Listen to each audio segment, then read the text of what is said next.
नगर निगम चंडीगढ़ के वित्तीय हालात खराब हैं और खराब होते जा रहे हैं, लेकिन इसको लेकर क्या किया जाना चाहिए? किस तरह से ये वित्तीय हालात इम्प्रूव हो सकते हैं? क्या इसको लेकर काम किया जा रहा है? क्या वो कारण है जिसके कारण नगर निगम के वित्तीय हालात लगातार खराब होते जा रहे हैं? नगर निगम में जो विकास के कार्य हैं पार्षदों के वार्ड में वो नहीं हो पा रहे हैं। एडमिशन के पास अप्रूवल के लिए वो काम रुके हुए हैं। अगर फंड ही नहीं होगा तो काम कैसे होंगे? इस पर खास चर्चा करने के लिए हमारे साथ पार्षद सौरभ जोशी जी हैं, उनसे बात करते हैं। लगातार इनकी ये दूसरी टर्म है, इन्हें पूरा पहले का भी पता था और अब का भी पता है। लगातार ये एमसी में सवाल भी उठाते हैं और अपने सुझाव भी देते हैं। सौरभ जोशी जी, लगातार हम डिस्कशन कर रहे हैं कि नगर निगम के वित्तीय हालात खराब होते जा रहे हैं। क्या कारण इनके माने जाए? क्या वो गलत फैसले पास्ट में हुए हैं जिसके कारण हो रहे हैं, और क्या हम फैसले ऐसे ले सकते हैं जिनसे ये वित्तीय हालात इंप्रूव हो सकें? भागवत जी, एक बात तो समझने की ज़रूरत पड़ेगी कि चंडीगढ़ की जनता को वित्तीय हालात ख़राब हो रहे हैं, ये तकरीबन एक हफ़्ते पहले स्टेटमेंट इशू की गई थी हमारे ऑनरेबल मेयर चंडीगढ़ के, जो इंडी अलायंस से हैं। चंडीगढ़ के अंदर इंडी अलायंस के मेयर हैं और लेटेस्ट 6 महीने पहले मेंबर ऑफ पार्लियामेंट बने हैं। मेरे ख्याल से आपने सवाल पूछा, लेकिन अगर मैं आपसे डेटा पूछूंगा तो आप कहेंगे कि डेटा तो हमें अभी तक बताया नहीं इन्होंने। तो वही प्रश्न हम पिछले तकरीबन 1.5 हफ्ते से लेके घूम रहे हैं कि वित्तीय हालात खराब कहाँ, कैसे और कितने हुए हैं। आप हैरान होंगे कि प्रपोज्ड बजट आया था।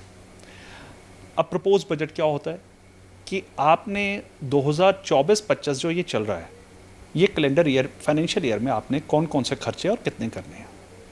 आप यकीन मानेंगे कि अब ये खर्चा जो सबसे ज़्यादा जो कलेक्शन होती है प्रोजेक्टेड, जिसको हम कहते हैं रिसिप्ट्स, हम किसी से पूछते हैं कि एमसी की इनकम सबसे ज़्यादा कहाँ से आती है, तो सबसे पहले प्रॉपर्टी टैक्स नाम निकल के आता है। आप जानेंगे कि प्रॉपर्टी टैक्स नहीं है वो डिपार्टमेंट, वो दूसरे नंबर पे भी नहीं है, वो तीसरे नंबर पर है। पहले नंबर पे आप हैरान होंगे, मात्र 2 स्थान से आते हैं 188 करोड़। और वो 2 स्थान कौन से हैं? पेट्रोल पंप चंडीगढ़ के। उसकी रिसिप्ट जो है प्रपोज बजट में 188.32 करोड़ इन्होंने दिखाई इनकम। ऐसे सेकंड नंबर पे वाटर चार्जेस हैं, जो हम बताते हैं कि जिससे हमारे एमसी की इनकम होती है, वो इन्होंने 160 करोड़ दिखाई 2024-25 में इंडी अलायंस द्वारा। प्रॉपर्टी टैक्स दिखाया गया 85 करोड़ रुपया, garbage collection 33 crore, parking fees 25 crore, और ये सारा मिला के ये टोटल जो बना है, जो इन्होंने प्रपोज बजट जो केंद्र की सरकार को भेजा, इन्होंने बताया कि 2023-24 में हमारे पास जो पैसा इकट्ठा होगा 2024-25 में वो होगा 560 करोड़ का। अगर 560 करोड़ का बजट आपका एस्टिमेटेड इनकम है, तो अभी तो ग्रांट इन एड की मैंने बात ही नहीं की। अब ग्रांट इन एड जो है, जो यूटी की मैक्सिमम, अब मैं ग्रांट इन एड क्या होती है, जो टैक्सेस कलेक्ट करती है सरकार, स्टेट गवर्नमेंट्स, यूटी गवर्नमेंट्स, तो उसकी कलेक्शन का 50% शेयर जो है सेंटर अपने पास रखता है। 50% जो शेयर होता है वो स्टेट और यूटीज को दिया जाता है। अब उसमें रेशो में हमें दिया जाता है। इन्होंने बहुत बहुत बड़े एलिगेशन लगाए हैं कि 2017-18 में ऐसे वित्तीय स्थिति खराब हुई, जब से भाजपा की सरकार थी यहाँ पर वित्तीय संकट थे, ग्रांट इन एड हमें प्रॉपर नहीं मिलती है। तो मैं आज आपके चैनल के द्वारा खुलासा चंडीगढ़ की जनता को करना चाहता हूँ कि हमारी सरकार जो सब प्रथम पहले बनी थी, वो बनी थी 2015-16 में, 16-17 में। तो उस समय हमें केंद्र में नई नई सरकार बनी थी मोदी जी की, 311.39 करोड़ हमें आया था। और ऐसे बढ़ाते बढ़ाते 319 करते हुए आज 2023-24 में हम खड़े हैं। तो आप लगाएं 17 से लेकर 24, मतलब 7 साल। तो मैंने आपको बताया 311 करोड़, तो आप यकीन मानेंगे कि कितना करोड़ हमें मिला 2023-24 में? हमें 555 करोड़। अब 311 करोड़ 7 साल पहले मिला, 244 करोड़ बढ़ा दिया गया। आप सोचिए कितना परसेंटेज बढ़ाकर ग्रांट इन एड मोदी सरकार ने यहां भेजी। उसके बाद आप बोल रहे फाइनेंशियल क्राइसिस है। ये मैं आपको बता रहा हूं, 560 करोड़ तो इस बार आया है।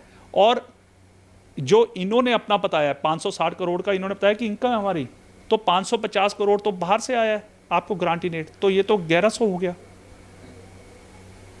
तो ये कहाँ लकूना है? ये लकूना कहीं नहीं है, ये एक शिगुफा छेड़ा गया है। शिगुफा इसलिए छेड़ा गया है क्योंकि चंडीगढ़ की जनता में 2021 में जब चुनाव लड़े इंडी अलायंस के दोनों पार्टनर्स ने, कॉरपोरेशन के, और एमपी के इलेक्शन 2024 में लड़े गए इंडिया अलायंस द्वारा, तो 2 मुख्य इन्होंने वादे किए चंडीगढ़ की जनता से, वो सबको पता है।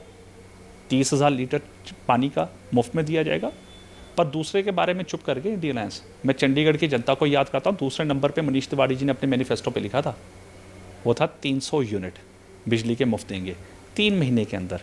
मैं आऊँगा 3 महीने के अंदर मैं दूंगा। बड़े बड़े वादे किए थे, हर जगह जाके उन्होंने कहा था। मेरे पास सारे उनके पास रिकॉर्ड पड़ी हैं, उनकी स्टेटमेंट्स पड़ी हैं, उनके वीडियोस पड़े हैं। अब तकरीबन 9 महीने हो चुके हैं इंडिया अलायंस को, मेयर को बने हुए को 11 महीने, और एमपी को बने हुए को। अब इनको पता है कि ना तो अब ये मुफ्त में पानी दे सकते हैं, एमसी तो इन्हीं के पास है, और ना ही पार्किंग को फ्री कर सकते हैं जो इन्होंने वादा किया था। तो अब इनको लगा कि अब चंडीगढ़ की जनता को मूर्ख कैसे बनाए। सो ये 2 हफ्ते से चंडीगढ़ की जनता को मूर्ख बनाने के लिए इन्होंने एक शिगुफा छोड़ दिया है कि फाइनेंशियल क्राइसिस आए। अगर फाइनेंशियल क्राइसिस होते जी, क्या फाइनेंशियल क्राइसिस नहीं है एमसी में? बिल्कुल भी नहीं है। जिस तरह से ये चर्चा की जा रही है, बार बार एक मीटिंग बुलाई जा रही है इसी मुद्दे पे, पिछली बार भी बवाल हुआ था। मैं यही तो पूछ रहा हूँ, फाइनेंशियल क्राइसिस बताएं तो सही। कितना करोड़ का, कितने करोड़ आए, कितने करोड़ खर्चे गए, कुछ तो हिसाब दो।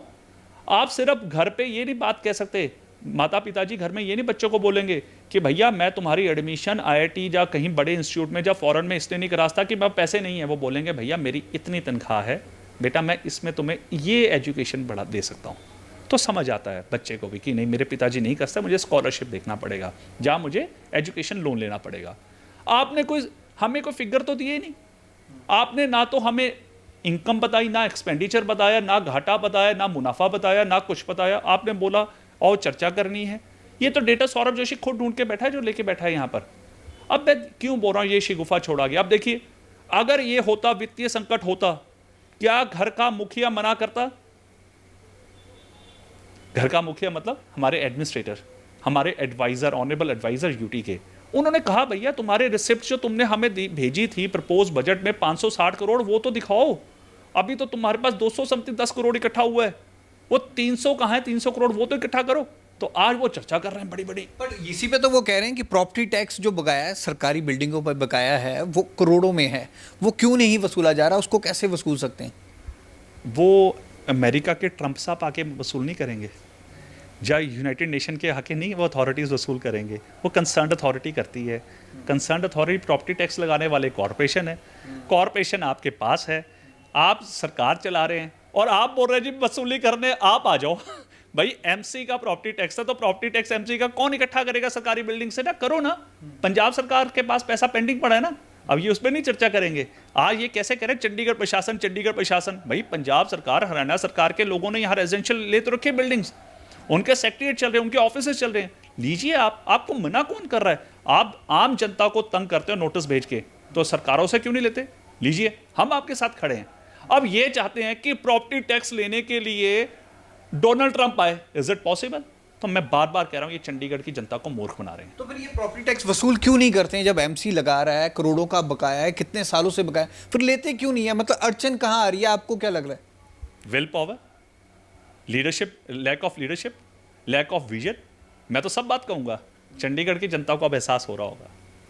चंडीगढ़ की जनता से 2 गलतियां हुई, पहले 2021 में और अब 2024 में। ये सिर्फ और बड़ी बड़ी बातें कहते हैं। अच्छा, एक और मैं बात चंडीगढ़ की जनता को बताऊंगा, ये हम नहीं कह रहे, कांग्रेस के लोगों ने कहना शुरू कर दिया कि ये जो एमपी हैं सैटरडे संडे वाले हैं, ये सिर्फ और सिर्फ शनिवार और एतवार को नजर आते हैं।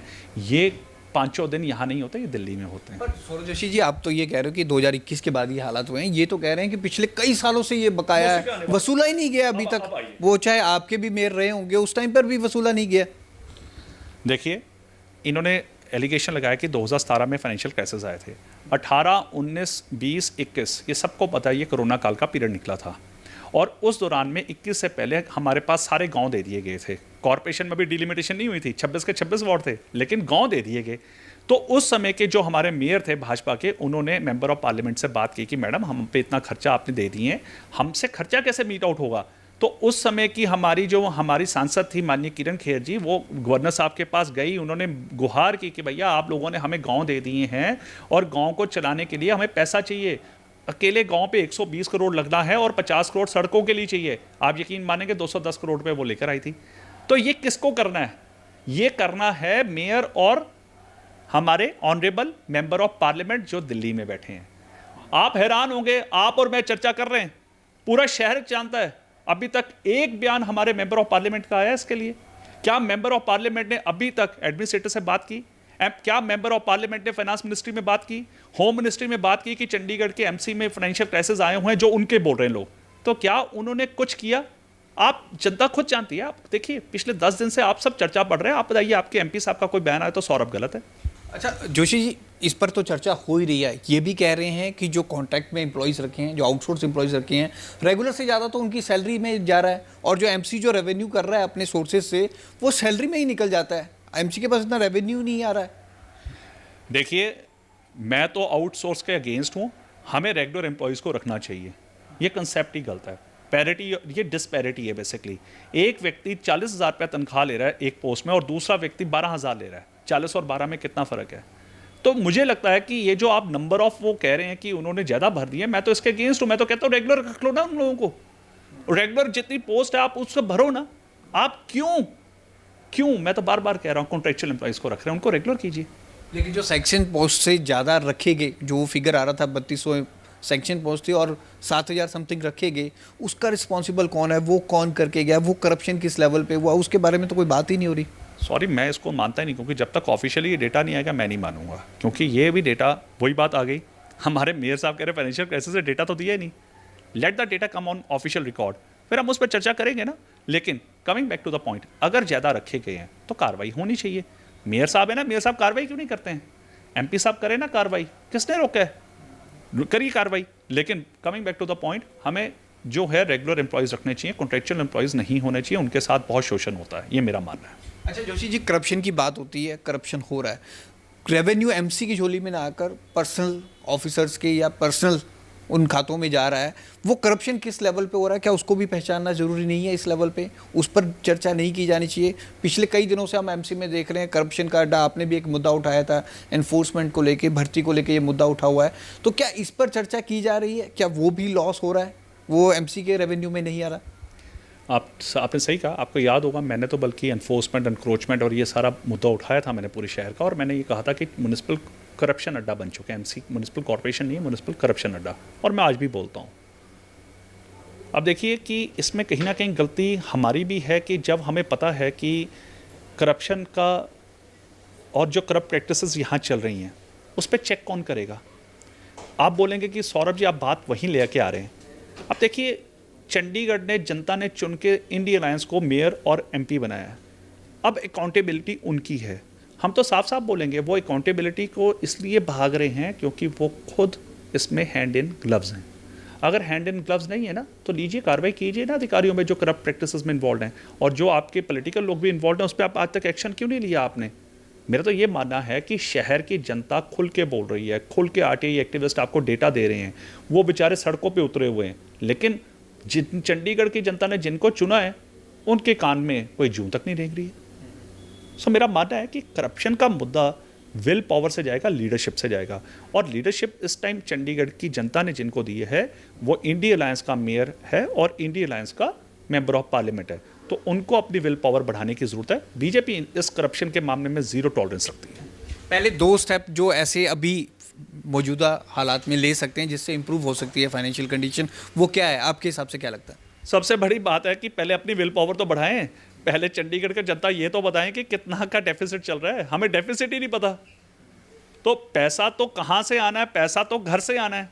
अब भाई साहब आपने सौरभ जोशी को 1,000 रुपया उधार दे रखा है। आपको पता है कि सौरभ जोशी से 1,000 रुपये लेना है और आप 10 साल तक ना मांगो तो वो सौरभ जोशी का कसूर तो नहीं है ना? आपको लेना पड़ेगा, आपका पैसा है, तो आप अपना पैसा इकट्ठा कीजिए ना। तो ये घाटा दिखाया नहीं अभी तक कि कितना क्या घाटा हो रहा है? किस पर चर्चा, किस पे हो रही है फिर?